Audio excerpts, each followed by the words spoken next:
Hello అండి, welcome back to my channel GRP వంటగది. ఈరోజు ఫ్రాన్స్ ఫ్రై చేసుకుందామండి. సూపర్ ఎమ్మీగా ఉంటుంది అనమాట. ముందుగా 2 టేబుల్ స్పూన్ల ఆయిల్ వేసుకొని ఈ విధంగా చూపించినట్లు ఎర్రగడ్డలు మంచిగా తరుక్కొని వేయించుకోవాలి. ఆయిల్లో ఫ్రై చేసుకోవాలి. తర్వాత కరివేపాకు కూడా 2 రెబ్బలు వేసుకోవాలన్నమాట. ఫ్లేవర్ కోసం, వాసన కోసం. కరివేపాకు, ఆనియన్స్ మంచిగా వేయించుకోవాలి. లైట్గా సాల్ట్ వేసుకొని వేయించుకుంటున్నాను నేను. ఈ విధంగా ముందుగానే కడిగి పెట్టుకున్నాను. ఫ్రాన్స్ వచ్చేసి రొయ్యలు ఈ విధంగా చూపించినట్టు విధంగా ముందుగానే క్లీన్ చేసి మంచిగా పసుపు, ఉప్పు లైట్గా వేసి కలిపి పెట్టుకున్నాను. ఈ విధంగా ఆనియన్స్తో పాటు ఈ రొయ్యలు కూడా వేయించుకోవాలి ఒక 2 నిమిషాలు. ఆ 2 నిమిషాలు వేయించుకున్న తర్వాత ఒక 2 నిమిషాలు వేయించుకున్న పచ్చివాసన అనేది పోయిన తర్వాత 1 నిమిషం పాటు మూత పెట్టి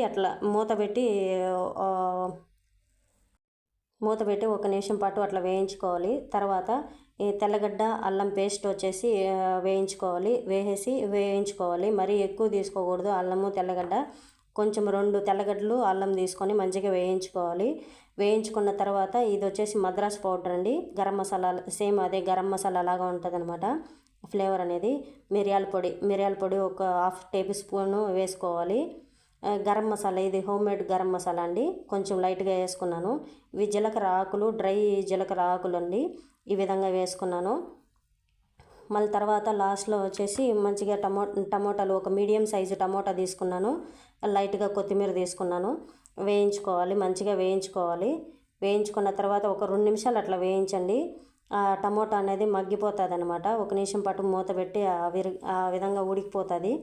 మంచిగా ఉడికిన తర్వాత ఈ క్యారెట్ ముక్కలు ముందుగానే తరిగి పెట్టుకున్నానండి. ఒక స్లైస్లాగా పెద్దగా తరిగి పెట్టుకొని వేసుకోవాలి. క్యారెట్ ముక్కలు ఈ విధంగా చూపించినట్లు విధంగా. చెర్రీ టమోటాస్ కూడా ఈ విధంగా చిన్న టమోటాలు నేనైతే కట్ చేయలేదు, నేరుగా అట్లే వేసేసాను. మనమైతే కారం వేసుకుంటాం, వాళ్ళు కారం వేసుకోరు కాబట్టి నేను లైట్గా అట్లా వేసానండి. ఫ్లేవర్ కోసం చిల్లీ ఫ్లేక్స్ అయితే నేను చిన్న 1/2 టీ స్పూన్ వేసినాను. ఈ విధంగా చూపించినట్టు మంచిగా వేయించేస్తే సూపర్గా ఉంటుంది ఈ ఫ్రాన్స్ ఫ్రై అనేది. మనము కారం వేసుకుంటే చాలా బాగుంటుందండి. కారం వేసుకుంటే చాలా ఎమ్మీగా చాలా బాగుంటుంది. క్యారెట్ వచ్చేసి ఈ విధంగా పొడుగ్గా తరిగి వేసుకుంటే చాలా బాగుంటుంది. నేను చేసిన రెసిపీని మీకు నచ్చినట్లయితే లైక్ చేసి సబ్స్క్రైబ్ చేసుకోండి. నా ఛానల్ని ఫాలో చేసుకోండి. చాలా బాగుంటుంది. ఎమ్మీగా ఫ్రాన్స్ ఫ్రై సూపర్ ఉంటుంది. ఒక్కసారి ట్రై చేసి ఏ విధంగా వచ్చిందో ఒకసారి కామెంట్ చేయండి. మీకు నచ్చితే గనక ఒక్క లైక్ ఇవ్వండి మర్చిపోకుండా. Thank you so much.